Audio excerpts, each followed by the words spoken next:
So we start off with the coffee, which you take. This is black, which is sort of the norm, but I do go through stages where sometimes I like a good oat milk or soy latte. Okay. As a vegan, I love the incredible, non-dairy milks that we see these days. Oh, I didn't know you were vegan. Yeah.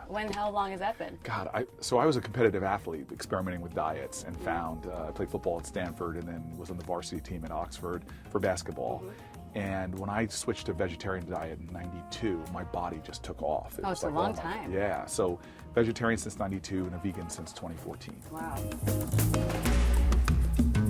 So tell me about you and where you're from and what brought you to this moment.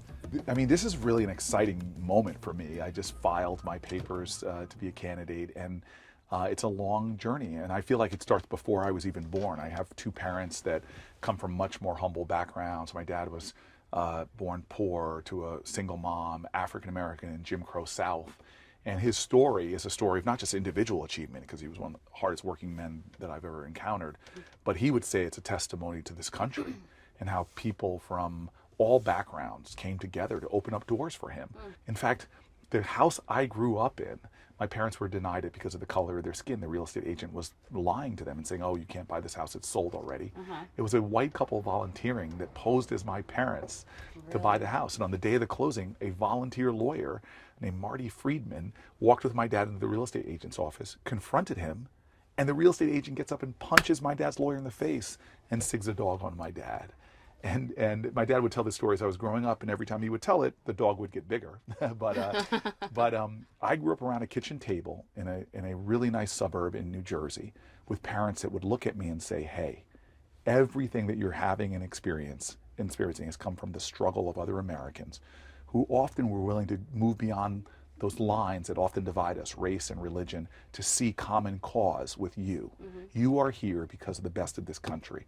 And what you need to do, because you can't pay it back, is to pay it forward. Was there a point in your life when you said, I want to run for president? Was it always on your to-do list, or did it come about later in life? No, I mean, look, I thought we would have a Democratic president named Hillary Clinton right now, and I worked really hard to see her in the White House for 8 years. I was serving in the United States Senate and so proud of the bipartisan work I was doing to get big things done. I didn't start thinking about running for president sincerely until Donald Trump won.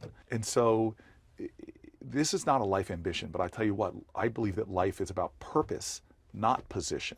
And so I always wanted to live to be in the trenches of the fight for America, and that's my purpose.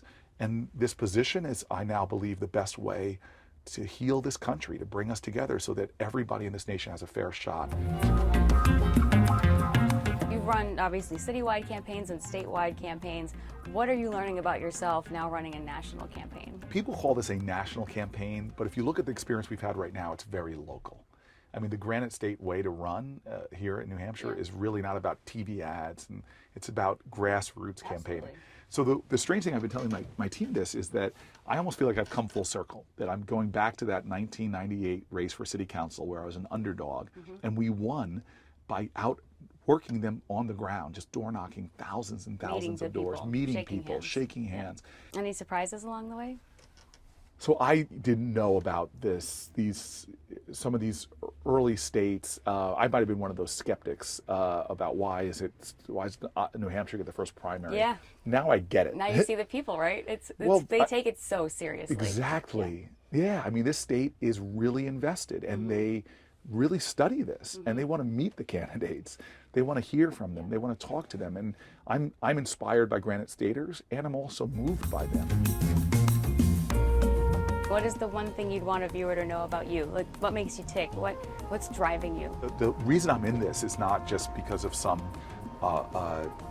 focus group studies, that the issues that are affecting America have been impacting my community in particularly fierce ways.